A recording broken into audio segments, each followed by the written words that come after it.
Coucou, on se retrouve comme promis pour une vidéo d'ouverture Lorcana lors du tournoi scellé inaugural du chapitre 2. Le lancement était hier vendredi 17 novembre. J'ai miraculeusement fait un carton plein avec 5 victoires sur 5. Oui, j'ai moi-même de la peine à y croire.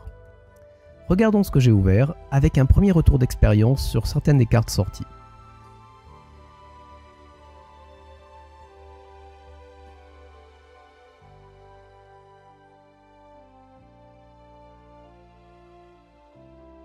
Ne bougez pas, très bonne carte à coupler avec la bête tank.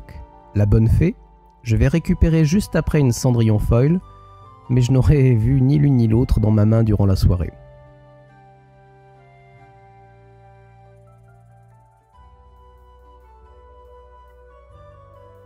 Alors le prince a été une carte clé pour gagner ce soir en scellé.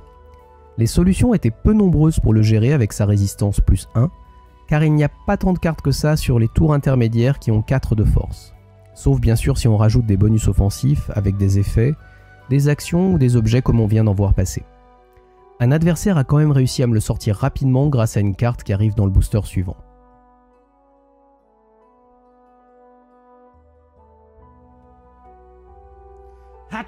God bless you. Son effet ne m'a pas été utile lorsque je le jouais au deuxième tour, par contre il s'est avéré très efficace plus tard lorsque d'autres nains arrivaient en piste et que des cartes sur la table m'apportaient du lore ou de la pioche lorsque je défiais. Ultime combat, la carte qu'a utilisé un adversaire pour sortir mon prince après avoir envoyé un personnage inoffensif sur lui. Basile détective privé, je l'adorais quand j'étais petit. Madame de Trémène. Alors je me suis fait avoir par le chaque adversaire que j'ai pris pour un chaque joueur et j'ai banni une de mes cartes aussi quand je l'ai utilisée. J'ai honte mais cela me servira de leçon.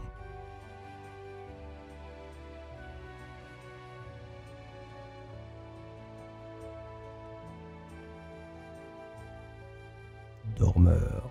Un autre nain intéressant. Les adversaires qui n'ont pas pu ou pas choisi de le gérer ont eu de mauvaises surprises ensuite grâce à un autre nain qui arrive dans le booster suivant. Il rentre épuisé, donc exposé directement au tour suivant de l'adversaire. Lawrence. J'en parle particulièrement parce qu'il m'a permis de gérer les princes de mes adversaires rapidement grâce à ses 4 de force lorsqu'il n'est pas blessé. Cette jolie Blanche-Neige foil m'a permis de le soigner pour lui rendre ses 4 de force ensuite. Pratique aussi pour remonter le prince ou la bête tank.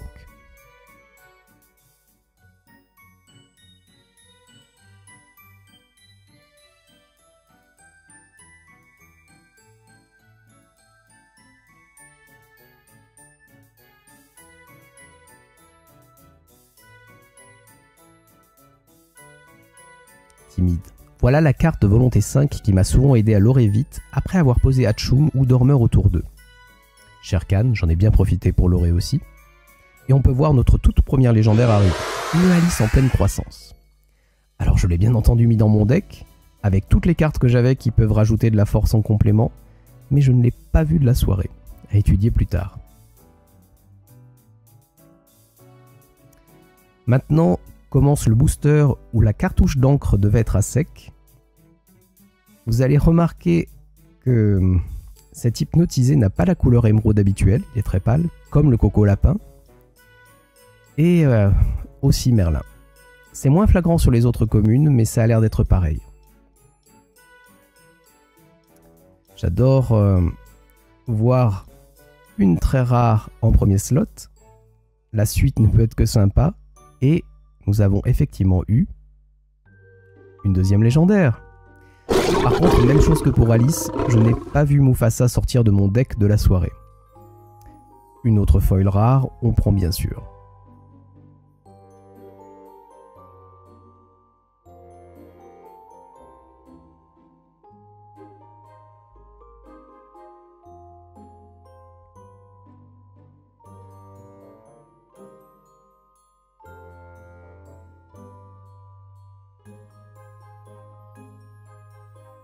Un deuxième Hatchoum, j'ai été bien servi en un ce soir.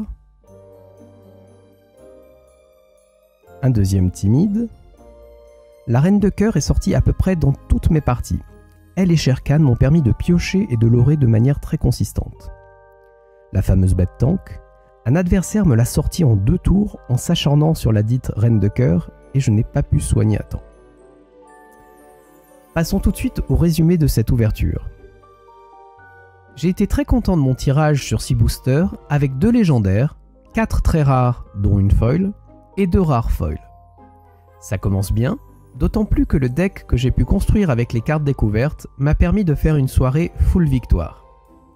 J'ai eu moins de chance par contre pour les hauts faits cette fois-ci. Ma copine de son côté n'a pas trouvé de légendaire standard, mais en a eu une en foil, une bonne fée. Même si ça va faire baisser nos statistiques d'ouverture commune, ça compense aisément. C'est définitivement le thème Blanche-Neige qui m'aura séduit, avec son personnage éponyme, le prince et 3 des 7 nains, car ils m'ont clairement aidé à gagner mes parties dans ce tournoi scellé. J'ai hâte de tenter des decks construits basés sur leurs interactions. Merci d'avoir regardé cette ouverture, et je vous retrouve très vite pour une vidéo de présentation de tous les produits de ce chapitre 2. À bientôt!